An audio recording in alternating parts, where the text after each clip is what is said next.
গ্রামে এখন সর্বত্রই খরার পরিস্থিতি তৈরি হয়েছে।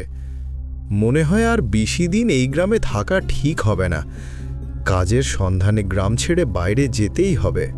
ভূষণ কাজের খোঁজে অন্য এক গ্রামের দিকে রওনা দেয়। হাঁটতে হাঁটতে সে বিজয়পুর গ্রামে পৌঁছায়। সেখানে তার থাকার কোনো জায়গা ছিল না, আর কাজও ছিল না। হাঁটতে হাঁটতে সে এক ধনী কৃষক জগৎ শেঠের বাড়ির সামনে এসে দাঁড়ায়। শেঠজি, আমি ভূষণ, অন্য গ্রাম থেকে এসেছি। আমাদের গ্রামে খরার অবস্থা তৈরি হয়েছে। মানুষের জমি শুকিয়ে গেছে। এক ফোঁটা পানির জন্য সবাই হাহাকার করছে। যদি আপনার কাছে কোনো কাজ পেয়ে যাই তাহলে বড় দয়া হবে বড় ভাই। রে, তোমার অবস্থা তো খুবই খারাপ দেখাচ্ছে। ঠিক আছে, আমার কাছে একটা কাজ আছে, কিন্তু মনে হয় না তুমি সেটা করতে পারবে। শেঠজি, আপনি চিন্তা করবেন না। আপনি যে কোনো কাজ দিন, আমি পরিশ্রম আর সততার সঙ্গে করব। আচ্ছা ঠিক আছে, শোনো ভূষণ, আমার কাছে 50টা গরু আর 50টা মহিষ আছে। তোমাকে প্রতিদিন তাদের গোবর পরিষ্কার করতে হবে। সকালে আর সন্ধ্যায় তাদের খাওয়ানো পান করানো লাগবে। মাস শেষে তোমাকে 200 টাকা দেওয়া হবে। আর হ্যাঁ, দুবেলা খাবারও আমাদের পক্ষ থেকে বিনা পয়সায় দেওয়া হবে। বলো, পারবে তো? ভূষণ মনে মনে বলে, বাপরে, 50টা গরু মহিষ সামলানো সহজ কাজ নয়, কিন্তু আর কোনো উপায়ও নেই। উপরন্তু শেঠজি খাবারও দিচ্ছেন। ঠিক আছে শেঠজি, আমি কাজটা করব, তবে একটা অনুরোধ আছে। বলো, কি অনুরোধ? আমি এই গ্রামে নতুন, থাকার কোনো জায়গা নেই। যদি অনুমতি দেন তাহলে আমি গরুগুলোর সঙ্গে গোশালাতেই থাকতে চাই। জগৎ শেঠ কিছুক্ষণ চিন্তা করে ভূষণকে ওপর নিচে দেখে বলেন, ঠিক আছে ভূষণ, তুমি গোশালাতেই থাকতে পারো। ধন্যবাদ শেখজি।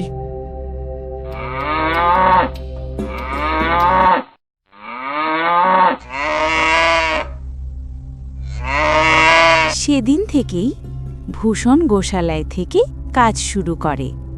প্রতিদিন ভোরে উঠে গোবর পরিষ্কার করে, পশুদের খাওয়ায় আর পানি দেয়। সে কাজ করে নিষ্ঠা আর পরিশ্রমের সঙ্গে। ধীরে ধীরে জগৎ শেঠ ভূষণের কাজ দেখে খুব খুশি হন, কারণ তার যত্নে পশুরা সুস্থ আর দুধও বেড়ে যায়।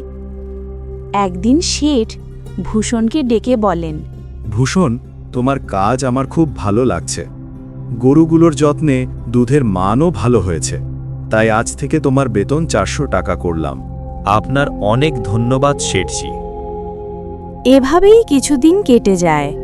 ভূষণ নিষ্ঠা আর পরিশ্রমে কাজ চালিয়ে যায়।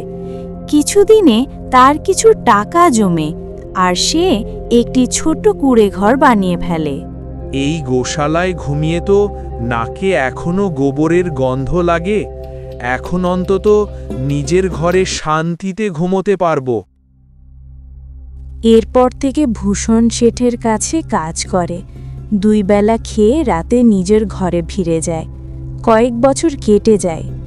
একদিন ভূষণ শেঠকে বলে, শেঠজি, আজকাল গ্রামে চুরি ডাকাতির সমস্যা বেড়ে গেছে। আমারও কিছু টাকা জমেছে, বাড়িতে রেখেছি, কিন্তু সারাদিন আমি আপনার কাছে কাজ করি, তাই চিন্তা হয় যদি চুরি হয়ে যায়। তুমি ঠিকই বলছো ভূষণ, চুরির ঘটনা অনেক বেড়েছে। আসলে একটাই জায়গা আছে যেখানে তোমার টাকা নিরাপদ থাকবে, জমিদারের বাড়ি।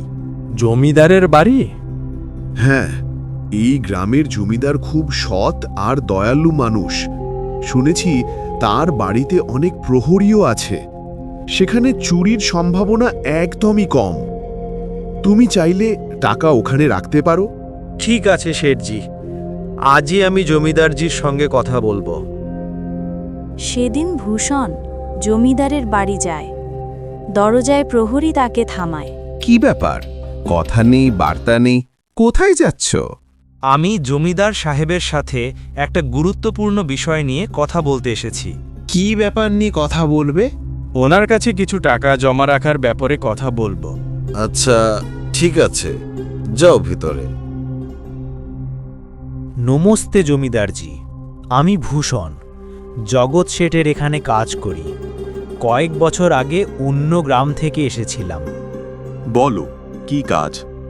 আমি অনেক পরিশ্রম করে কিছু টাকা জমিয়েছি, প্রায় 5,800 টাকা। কিন্তু গ্রামে চুরির সমস্যা বেড়েছে, তাই টাকাগুলো আপনার কাছে রাখতে চাই। শুনেছি আপনি খুব সৎ মানুষ।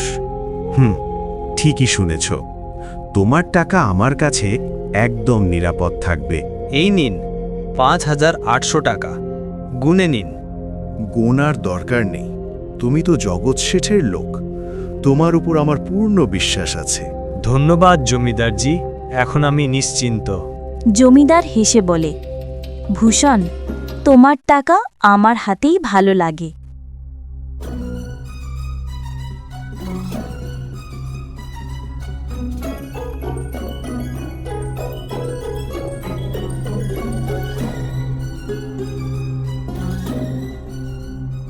এভাবেই দিন কেটে যায়।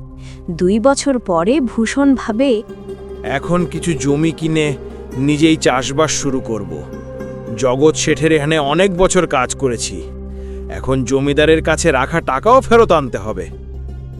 তারপর ভূষণ টাকা আনতে জমিদারের বাড়ি যায়। জমিদারজি, আমি আমার টাকা নিতে এসেছি, 5,800 টাকা, যা আপনার কাছে রেখেছিলাম। কি বলছেন আপনি?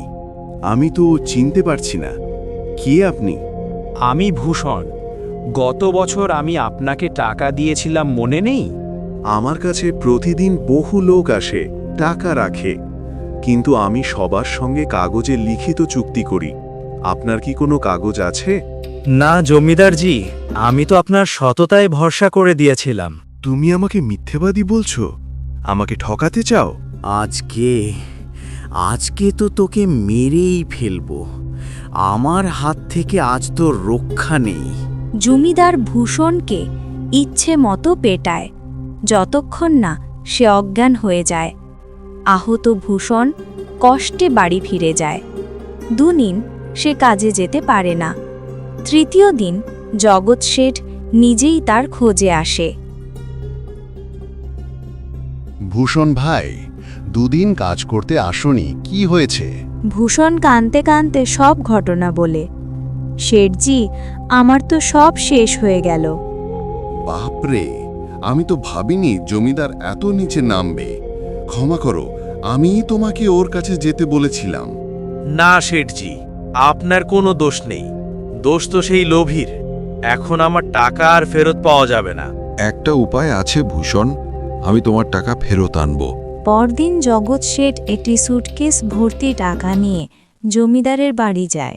জমিদারজি, আমি ব্যবসায়ের কাজে বাইরে যাচ্ছি, এই 500 টাকা আপনি একটু সামলে রাখবেন। তখনই পরিকল্পনা মতো ভূষণ জমিদারের কাছে আসে। অরে ভূষণ, তুমি ভালোই করলে এলে, আমি তোমাকে চিনতে পারিনি আগের বার। এই নাও তোমার সব টাকা ফেরত। আমার লোকেরা তোমার সঙ্গে খারাপ ব্যবহার করেছে, আমি তাদের কাজ থেকে বের করে দিচ্ছি। জমিদারজি, আপনি সত্যিই সৎ মানুষ, এখন আমি নিশ্চিন্তে টাকা রাখতে পারি। ঠিক তখনই তার দাস দৌড়ে এসে বলে, মালিক, খবর এসেছে, ব্যবসায়ীরা নিজেরাই আমাদের গ্রামে আসছে, এখন আর বাইরে যাওয়ার দরকার নেই। ওরে, দারুণ খবর, তাহলে টাকা আর রাখার দরকার নেই জমিদারজি। এভাবে তারা এই অত্যাচারী জমিদারকে বোকা বানিয়ে তাদের টাকা উদ্ধার করে নেয় আর সত্যের জয় হয়। তো বন্ধুরা, আজকের ভিডিও কেমন লাগলো কমেন্ট করে জানিয়ে দাও। আর ভিডিও লাস্ট পর্যন্ত দেখে ফেলেছো যেহেতু, একটা লাইক দিয়ে সাবস্ক্রাইব করে দাও। আমাকে ওই শয়তান রাক্ষসে দানব বন্দি করে রেখেছে আমার জাদু শক্তি নেওয়ার জন্য। প্লিজ তুমি আমাকে এখান থেকে মুক্ত করে দাও। তুমি একদম চিন্তা করবে না, আমি আমার জীবন দিয়ে হলেও তোমাকে বাঁচাবো।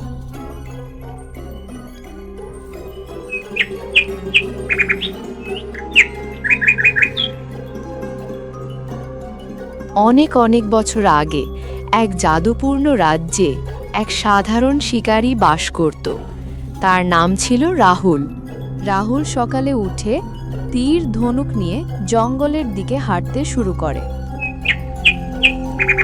আরে এভাবে আর কত মশামাছি পোকামাকড় মারবো? একটা কাজ করি, জঙ্গলের ভেতরে যাই। আজ বনের ভেতরে একটু গভীরে যাই, শুনেছি সেখানে হরিণ দেখা যায়। এরপর রাহুল গভীর জঙ্গলের উদ্দেশ্যে বের হয় হরিণ শিকার করার জন্য।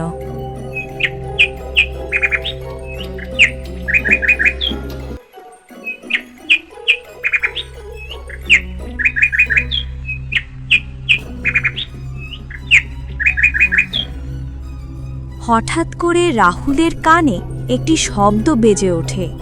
সে বুঝতে পারে কারো কান্নার শব্দ আসছে গুহার ভিতর থেকে। সে কৌতূহলী হয়ে গুহায় প্রবেশ করে। তারপর দেখে সেখানে একটি ডানাওয়ালা পরীকে বন্দি করে রাখা হয়েছে। দয়া করে সাহায্য করো, আমি পড়ি এলিরা। সেই ঘর্মদানব আমাকে বন্দি করেছে। রাক্ষস, ওর নাম শুনেছি, কিন্তু তুমি এখানে কেন? সে আমার জাদু চায়, আমি তার হাত থেকে পালাতে পারিনি। খাঁচাটা জাদুর, ভাঙা যাবে না ওর মৃত্যু ছাড়া। আমি আমার জীবন ভাজি রেখে তোমাকে এখান থেকে মুক্ত করব। আমার ওপর বিশ্বাস রাখো। এই জাদুর তীরটা নাও, এটা ওর শক্তি দুর্বল করবে।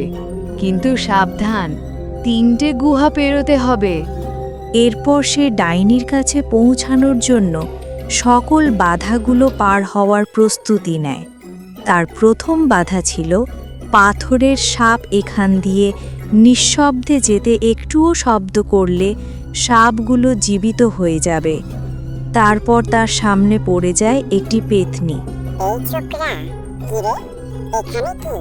তোর কি মরার চুলকানি উঠছে? আসলে তুমি আমাকে চিনবে না। আমি রাক্ষসে রানীর একজন গুপ্ত খোঁজর। আমি তার কাছে যাব। আচ্ছা ঠিক আছে, তাহলে আমার একটা প্রশ্নের উত্তর দাও। আমার চোখ নেই, মুখ নেই, তারপরও আমি কথা বলি। আমি কে? এরপর ওই পেতনি তাকে যেতে দেয় আর রাহুল চলে আসে রাক্ষসীর কাছে। ডাইনি তখন তার গুপ্ত রাজ্যের সিংহাসনে ছিল। কিরে মূর্খ মানুষের বাচ্চা, তুই এত ছোট হয়ে এসেছিস আমাকে মারতে? আমি সাইজে ছোট হতে পারি, কিন্তু আমার সাহস আকাশ সমান। সাহসী তো মানুষের আসল শক্তি। তারপর রাহুল আর দেরি না করে পরীর দেওয়া জাদুর তীর দিয়ে রাক্ষসকে আঘাত করে, আর সাথে সাথে সেই রাক্ষস পাথর হয়ে যায়। রাক্ষসে মরার কারণে পরী সেই খাঁচা থেকে মুক্ত হয়ে যায়। এরপর পরী গুহা থেকে বাহিরে বের হয়ে আসে এবং রাহুলকে একটি জাদুর বাঁশি দেয়। শোনো রাহুল, এটা একটা জাদুর বাঁশি। যখন আমাকে দরকার পড়বে এই বাঁশিটা বাজালে আমি চলে আসব। তো বন্ধুরা, এই ছিল আমাদের গল্পের প্রথম অংশ। এটার পরের পার্ট দেখতে চাইলে কমেন্ট করো, ভিডিওতে লাইক করে দাও।